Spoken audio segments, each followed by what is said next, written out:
Good afternoon and welcome to Forage Tube. It's going to be a little bit of selfie videos here. I haven't got my camera lady with me, but it's a chilly late February afternoon. It's been snowing for the past couple of days, not really settling too much here in London, but it's warmed up a few degrees, which I'm happy about. So we're here at the Welsh Harp reservoir in northwest London, just around the corner from Wembley, where there's a lovely reservoir, boating lake.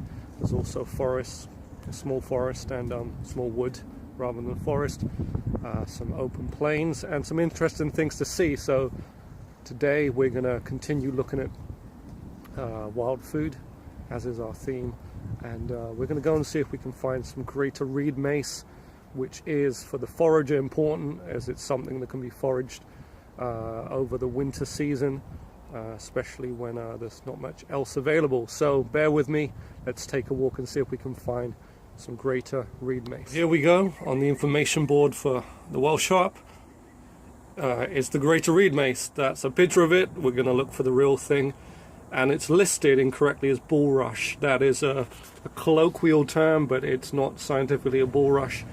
It's greater Reedmace, in fact, and we're going to go and try and find some now. Excuse the shaking, it's very cold out here.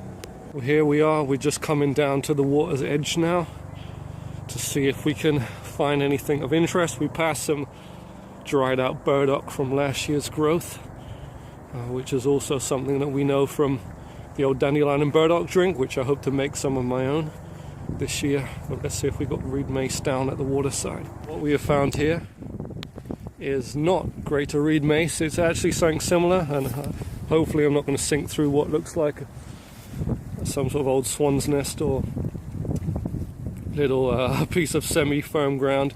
Is not greater Reedmace, it's actually yellow flag iris. You can tell this because I gently lifted one up and saw that it's got a much more oval profile.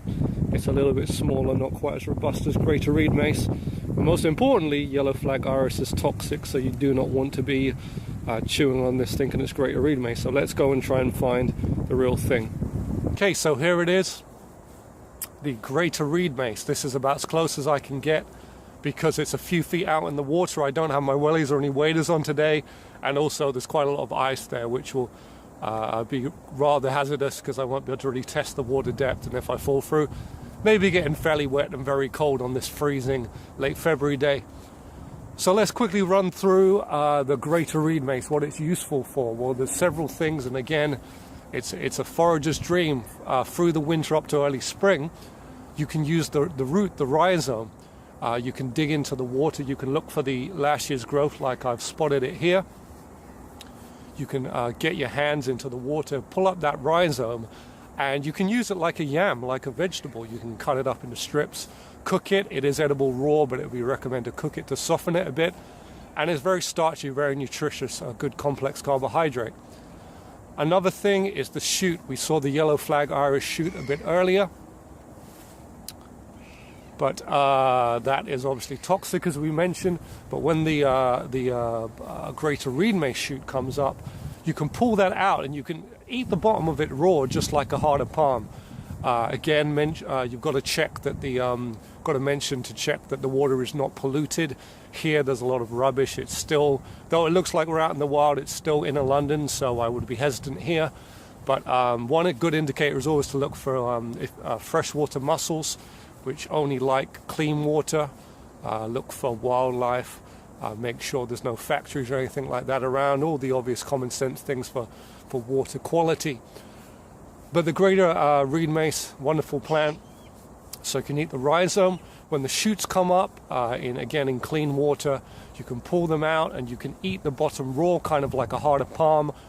You can slice it, put it in salads, or you can cook it as well as vegetables. So there we go, forage tubers from a distance. That is the greater Reedmace. On a warmer day, we'll come back or go somewhere else and have a look, see if we can find some shoots and demonstrate eating them with some nice clean water.